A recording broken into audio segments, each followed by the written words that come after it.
Hey folks, welcome back to the cabin. This week on Carl's Off the Grid, we're going to take a little tour of the cabin. I'll show you what it looks like in the winter time up here. And then at the end of the video, my son Shorts and his wife gave me a really cool Christmas present this year for the cabin. And I'll show you what it looks like and explain what it is. But first, let's go take a look at some of the scenery around here. And I'll show you what the homestead looks like in the winter time. So a question I get asked often in the comments section of my videos is, what it looks like around the area where I'm at, what state am I in, and so on and so forth. I'm in the state of Wisconsin. I'm in the northeastern corner. I'm way back in a very unpopulated section of the state. This is my drive to get in. This is half of it. It's a private road. Normally it's not plowed. One of the neighbors that I share the road with is getting a camper and some equipment out of here. So he had a plow come in and plow it. But normally this is not plowed. Normally this is just left wild. I'll talk as I'm walking in here on the property. But a lot of people asked why I put the cabin exactly where I did. In a lot of my video footage, it looks like the cabin is at the base of two hills. And I guess technically it kind of is. But it's actually sitting on like what they call a saddle. And I have a hill to the east and to the west of me. And then to the north and south of me, I actually have lower spots or some ravines that go down. So when it rains, or like when all the snow melts and we get that water runoff, it never really makes it to the cabin. So we're safe that ways. And you may ask, well, Carl, why the heck did you put it inside of a saddle where you got hills to look at on either side? One thing you got to understand, living up here in the North Woods, we get some really, really strong winds. And we get a lot of trees that go over unexpectedly.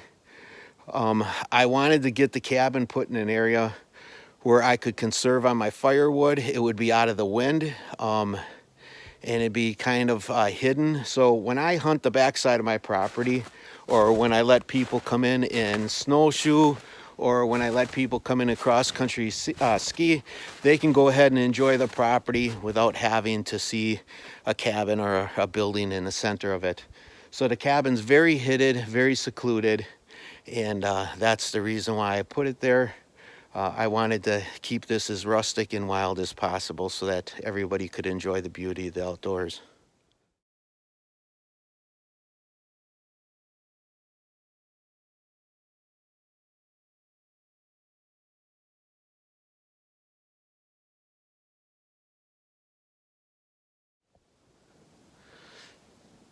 You can see behind me the deer have been using this trail through here. It's kind of cool because we have so many hills. A lot of times when the deer bed down for the winter, they'll sit up on top of the hill. That way they can smell any human traffic or any wolf traffic that's in the area.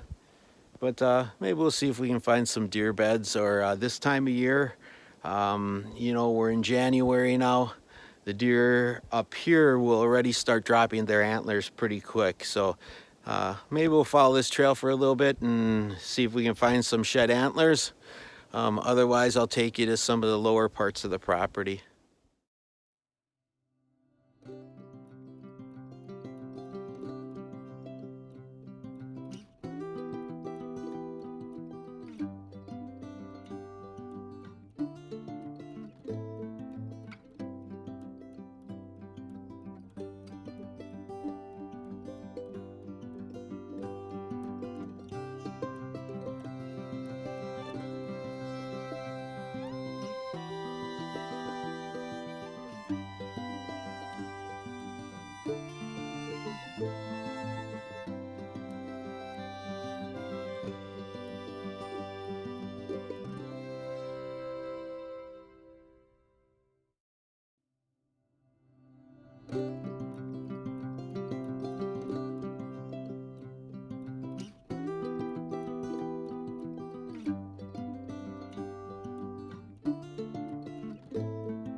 let's head back to the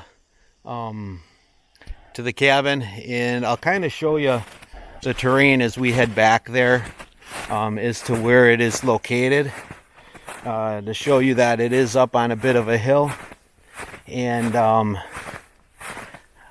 in that it does have a couple of taller hills on two of the sides to kind of keep me out of the wind. I was a little bit worried about that being a wind tunnel in there. Let me get that sun out of your eyes there. I was worried about that little valley becoming a wind tunnel, but I've camped there enough. If you've seen some of my older videos when I would camp there in winter, I would just roll out a sleeping bag and a sleeping pad and camp in that valley, because it's the perfect break from the wind. And I always told myself, if I ever am fortunate enough to get a cabin, this is where it's going, and that's where I put it. And there we have the cabin. I know you really can't tell by the camera. Cameras are deceiving, but I am walking up a pretty okay grade right now to get up to the cabin, and you can see there are those hills I was telling you about to the back of the cabin, and then there's a very slight hill to the front of the cabin.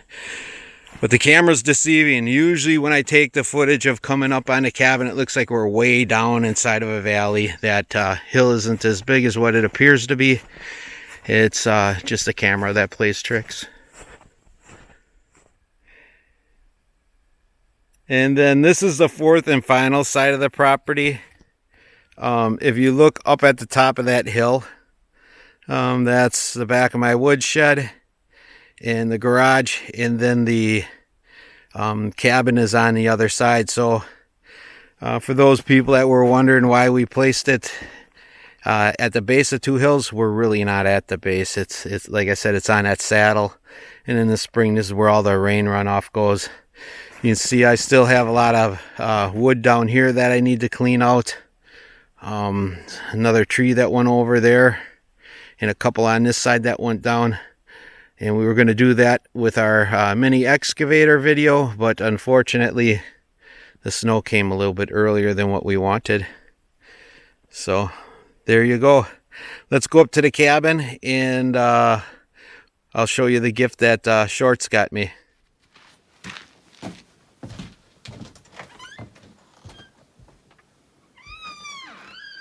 All right, you guys got to check this out. Many of you that have been following the channel for a while know my sons, Nick the Animal Steel and Shorts. Well, Shorts and his wife came up with the coolest gift ever. You know, I still call them newlyweds. They've only been married for, 2 years or whatever, but they just had their first little baby boy. And this last year has been I imagine a bit of a struggle for everybody with the COVID and all that other stuff, but they managed to make a present for the cabin and for me that I think is really cool. Check this out. They went ahead and they made me this gun rack, which I think is probably the coolest present ever, or at least for me it is. I know there's a lot of craftsmanship that went into it. Both Shorts and his wife Alyssa are pretty creative people, and they made that to put my guns on. It's got felt at the base so that when you set your gun upright, it doesn't damage the butt end of your gun. And then he's got pegs in at the top to hold everything still. And then you can see right above the gun barrel, Alyssa handcrafted a leather strap that has our family name on it. And this is movable. So if we don't want our scopes freezing up during the winter months, we can pick it up and set it out on our covered porch.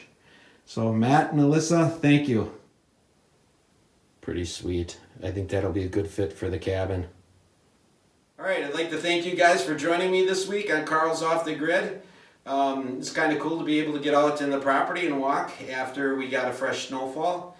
And I was glad to be able to share that with you. And most importantly, I'm glad to my son and daughter-in-law for this precious gift that they made me. They definitely are both talented and crafty, and I appreciate their efforts. This is just one of the most beautiful gifts I could have received for the cabin. So So I'm not sure what we're going to do for a video next week. If you guys have any suggestions or anything, you know, you can feel free to leave them in the comments. Otherwise, we'll see how it goes. If we don't get hit with snowstorm this week real bad, we'll come back up to the cabin. If we do get hit with snow, like I talked about in the last couple videos, maybe we'll go ahead and do some interior videos, you know, as far as like interior decorating goes, what furniture we're going to use for the lofts and for the family room and stuff like that. So you know, you can see in this video that I'm still using my plastic lawn chairs for the family room. Now that we have the good floor and everything in, I want to start bringing in some better quality furniture. So we'll see what happens. All right, we'll catch you next week on Carl's Off the Grid.